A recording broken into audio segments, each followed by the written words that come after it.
네, 홍기빈 글로벌 정치경제연구소장과 함께합니다. 어서 오세요. 네, 안녕하세요. 네, 지금 제가 그 금리 얘기했는데 내리겠습니까?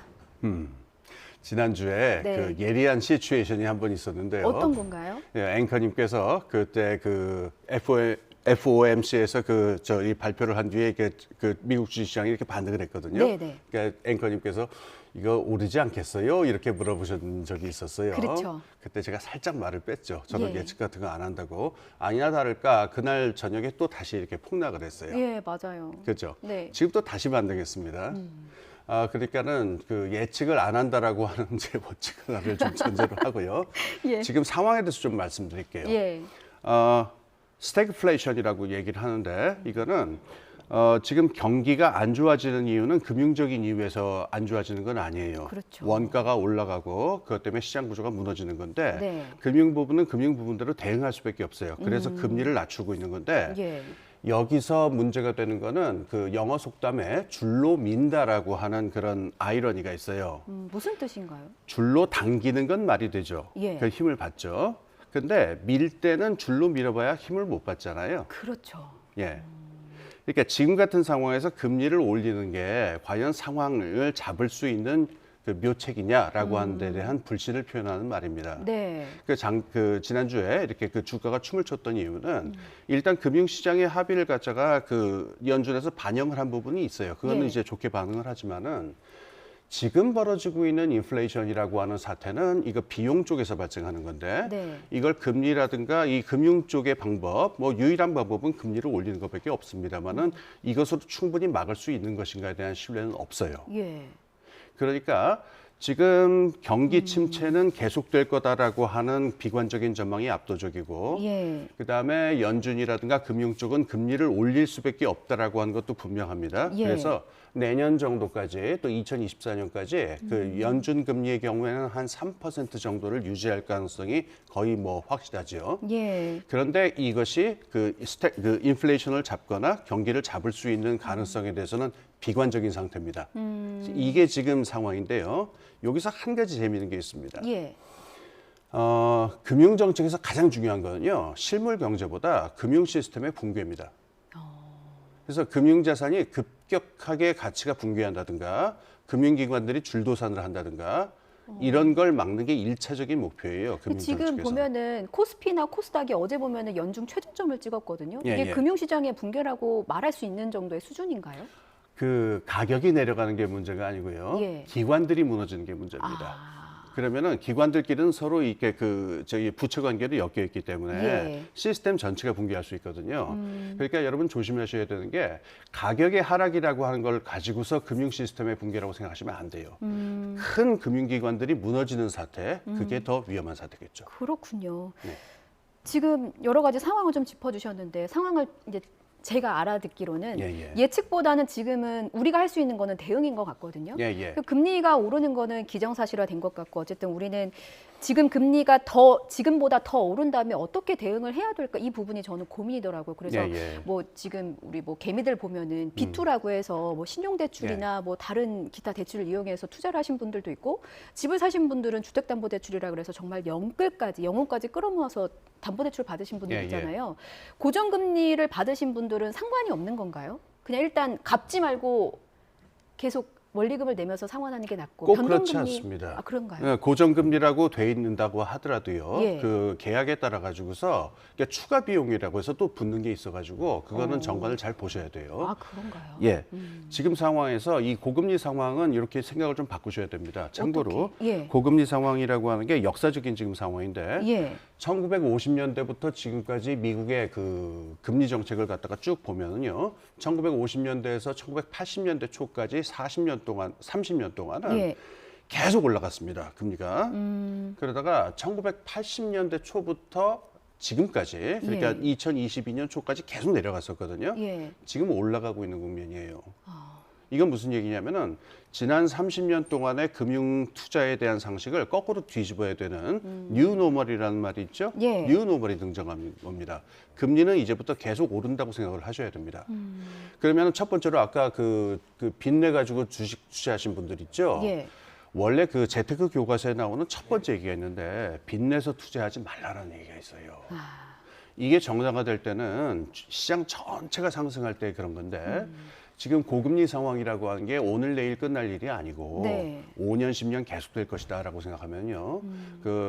이게 시간 되시는 대로 여유 되시는 대로 빚 내 가지고 더 위험한 그 자산에 투자하신 분들 이분들은 이거 부채를 청산하는 게 조금이라도 더 중요합니다. 계속해서 갚아나가는 게 중요하다는 말씀이신 그렇습니다. 거죠. 주택담보대출 받으신 분들은 어떻습니까? 그 일정 금액을 일정 금리로 받으신 분들이 있잖아요. 예, 예. 그런 분들은 어떻게 하는 게 좋을까요? 일단 뭐 빼도 박도 못하는 상황이고 저런데요. 예. 부동산 가격의 경우는 조금 얘기가 다릅니다. 어떻게 다른가요? 일반 자산 시장으로 보자면 일반 자산 가격은 지금 쭉 하락하는 추세인데 예. 그거는 금리 때문에 그래요. 금리가 높아지면은 자산 가격은 전부 다 전반적으로 내려가게 되는데 예. 이 부동산이라는 자산의 특성은 이게 실물의 성격을 가지고 있어요. 실제 예. 사용 가치를 가지고 있기 때문에 인플레이션 상황에서는 중장기적으로 가장 선호되는 자산일 수가 있어요. 심지어는 금이라든가 은 같은 이른바 사람들이 그 화폐라고 믿는 금속보다도 예. 더 가치가 올라갈 수가 있습니다. 그러니까 이 중에서 이 자산으로서의 성격을 가진 어떤 거품이 낀 부분, 이 부분들은 급속하게 내려앉겠지만은 예. 부동산이 가지고 있는 사용 가치로서의 측면 때문에 인플레이션 상황에서 갖는 가치가 상승하는 부분이 있기 때문에 예. 이게 어떤 식의 보합세를 가질지는 그건 두고 봐야 되는 게임입니다. 말씀하신 부분에서 저는 궁금했던 게 부동산은 이제 서울 아파트 지금 가격을 보면 소위 얘기하는 강남 아파트 값은 그대로 좀 고가를 유지하고 있고 그 네. 외에 다른 그 외곽부터 좀 무너지기 시작하는 상황이란 말이죠. 근데 주식시장을 보면 우리가 대형주다, 뭐 안전하다, 혹은 뭐 튼튼하다라고 일컬어지는 뭐 삼성전자, 예, 예. 네이버, 예. 뭐 카카오 이런 대형주들이 무너지고 있는 상황입니다. 예. 부동산에서는 안전자산이라고 부르는 고가 아파트는 그대로 유지가 되는데 주식시장에서 안전하다고 비교적 믿고 있는 대형주들은 왜 주저앉는 건가요? 예. 우선 저는 예측한 사람 아니라는 걸 예, 전제로 그쵸. 하고요. 예. 우리나라에서 지금 그 주식시장에 대해서 사람들이 너무 불안해하는 것 같은데 예. 저는 그렇게 보지는 않습니다. 우리나라 지금 그 코스피 숫자가요 몇 년 전 숫자예요. 몇 년 전인가요? 예. 그래가지고 한번 이렇게 올라갔다가 예. 지금 뭐 펀더멘털이라고까지는 그렇지만은 이걸 한번 바닥을 다진 상태에 있기 때문에 이게 크게 고평가돼 있다라고 말할 수는 저는 없다고 보는데요. 예. 근데 계속 빠지는 이유는 지금 미국에서 금리를 올리고 있기 때문에 그 자금의 이동상 우리나라에도 그 미국에서 금융기관의 레버리지를 받아가지고 들어온 자금이 많거든요. 예. 이건 빠져나가게 돼 있고 이 추세에서 외국인 매도가 많을 수밖에 없어요. 근데 기관들은 그럼 왜 파는 거예요? 그 우리나라에서는 외국인의 그 흐름이 크기 때문에 예. 기관들은 이거를 갖다가 일단 단기적으로는 따라갈 수밖에 없죠. 예. 그러니까 중장기적으로 어떻게 될 것이냐는 문제인데 예. 저는 우리나라 그 코스피 전체가 그렇게 그 과대평가됐다고 생각하지 않습니다. 과대평가됐다고 생각하지 않으시지만 지금 시장이 과반응하는 지금 것이다. 전 세계적으로 그 자금 시장에서는 미국으로 쭉 빨려 들어가는 상황이기 때문에 예. 어느 나라에서나 지금 이 사태는 벌어진다고 봐야 돼요. 외국에서 금리를 계속 올리면 외국인 투자자들도 그럼 계속 빠져나갈 수 있다는 걸로도 저는 해석이 되는데 계속해서 팔게 되는 걸까요? 그러면 우리 금융시장 너무 위험하지 않나요? 지금 그거는 저기에 달려 있어요. 그러니까 아까 말씀드린 대로 그 미국에서 금리를 올려가지고 그 미국 연준에서 한 3% 정도를 갖다가 내후년까지 유지하겠다라고 하는 건데 예. 이게 스태그플레이션을 막을 수 있느냐라고 하는 합의 같은 거예요. 그런데 외국인 투자자들의 행동은 그렇게 일률적이지 않습니다. 그러니까 숏셀링이라고 하는 게 있죠. 그러니까는 하락장에다가 투자하는 사람들도 많고 그렇기 때문에 네. 일시적인 추세하고 중장기적으로 조금 시간이 지나면은 외국인 투자자들의 행동은 굉장히 다변화됩니다. 그렇군요. 예, 그래서 예측이 쉽지가 않습니다. 그런데 예. 저는 우리나라 주식시장이 이렇게 과대평가되어 있다 이렇게 보지는 않습니다. 그렇군요. 이것도 여쭤보고 싶어요. 밤사이에 환율이 1,300원을 넘었더라고요. 주식 시장이 떨어지면 우리나라 환율은 오르는 겁니까? 그게 연관이 있습니까? 주식시장하고 그렇게 연관되지는 않고요. 그러니까는 때로는 그렇게 될 수도 있어요. 어떤 그 인류적인 기계적인 관계가 있는 건 아니고 지금 아까 말씀드린 대로 미국에서 금리를 올리기 때문에 예. 팔고 나가는 그 투자자들이 많아요. 왜냐하면 미국에서 그 금리를 올리면 빨리 갚아야 되니까. 나가게 되면은 원화를 팔고 나가잖아요. 그렇죠. 그럼 이제 원 가치는 떨어질 수밖에 없어서 원 가치가 떨어지는 건데요. 이게 지금 일시적인 상황인지 아니면 한국 경제의 그야말로 펀더멘털이라든가 이런 거에 대한 종합적인 판단인지 예. 이렇게 판단하기 지금 일러요. 예. 그래서 환율이 그러니까는 1,300원 여기에서 지금 다시 떨어져 가지고 뭐 예. 1,100원 이렇게 될 가능성도 있고 여기 더욱 중요한 거는 우리나라 정부가 지금 외환 준비구가 굉장히 많잖아요. 예, 예. 여기서 환율에 대해서 어떤 의지와 어떤 정책을 펴느냐가 사실은 지금 더 중요한 문제겠죠. 그렇군요. 그러면은 지금 저희 뉴스라이더 담당 PD가 다음 달에 공부하러 미국 가거든요. 예. 어제 환율 보고 울더라고요. 예, 예. 근데 이 여행 가시는 분들도 문제지만 공부하러 혹은 뭐 돈 벌러 사업하러 외국 가시는 분들 많잖아요. 이런 분들의 경우는 지금 뭐 이렇게 외환을 지금 달러를 미리 사두는 게 아니라 좀 상황을 보면서 그때그때 필요한 만큼 달러를 사는 게 더 좋은 건가요? 지금 저는 그분들 입장이 있잖아요. 예. 그 조금 바꾸면 뭐냐면은 네. 우리나라에서 지금 외국 나가시는 분들은 그래도 좀 신수가 훤하신 분들이고 예.